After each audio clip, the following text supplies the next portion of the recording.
कराची के शोर शराबे में रहने वाली 17 साला अलीज़ा एक आम सी लड़की थी। वो फैशन, दोस्तों और सोशल मीडिया में ज़्यादा दिलचस्पी रखती थी।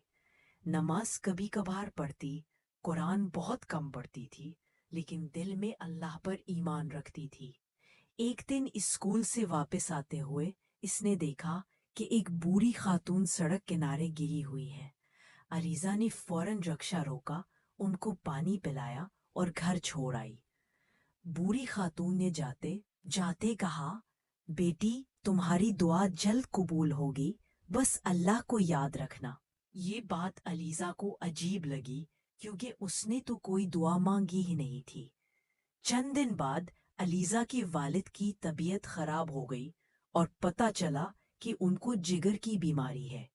इलाज महंगा था और घर के हालात इतने अच्छे नहीं थे। अलीज़ा परेशान हो गई।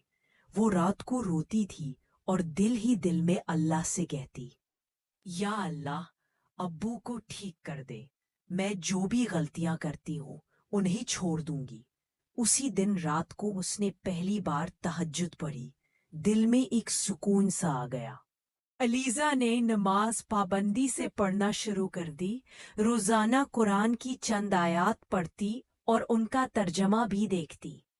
इस स्कूल में दोस्तों ने मजाक भी बनाया, वाह अलीज़ा, तुम तो मौलवी बन गई हो।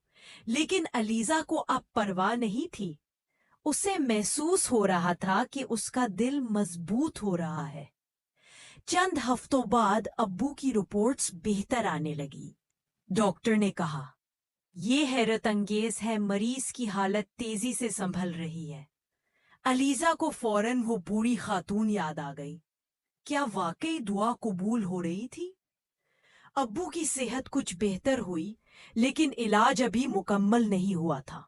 इस दौरान अलीज़ा की एक पुरानी दोस्त ने उसको पार्टी पर बुलाया। वहां गाने, डांस और वो सब था जो अलीज़ा पहले एंजॉय करती थी। दिल ने कहा, बस एक रात के लिए जाओ, इतनी सख्ती क्यों कर रही हो? लेकिन ज़मीर ने कहा, अलीज़ा, तुमने वादा किया था कि अल्लाह के करीब रहोगी।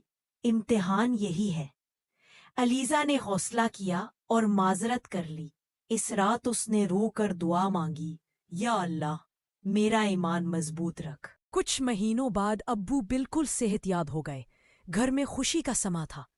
उसी शाम अलीज़ा को वही बूढ़ी खातून दोबारा मिली।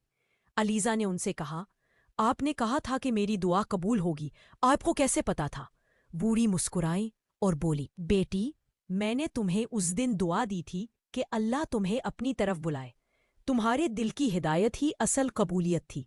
बीमारी और मुश्किल सिर्फ एक रास्ता थी ताकि तुम अल्लाह को याद करो। अलीज़ा की आंखों से आंसू बह निकले। उसे समझ आ गया कि असल कामयाबी अब्बू की सेहत नहीं थी, बल्कि उसका बदल जाना था। अलीज़ा अब न सिर्फ खुद नमाज पढ़ती थी, बल्कि अपनी दोस्तों को भी कहती, दुआ कभी ज़ाया नहीं जाती।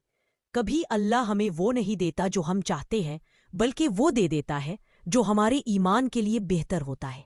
ये कहानी हमें ये सिखाती है कि मुश्किलात कभी कभार अल्लाह की तरफ खींचने के लिए आती है, और दुआ का असर हमेशा हमारी जिंदगी में किसी न किसी तरह नजर आता है।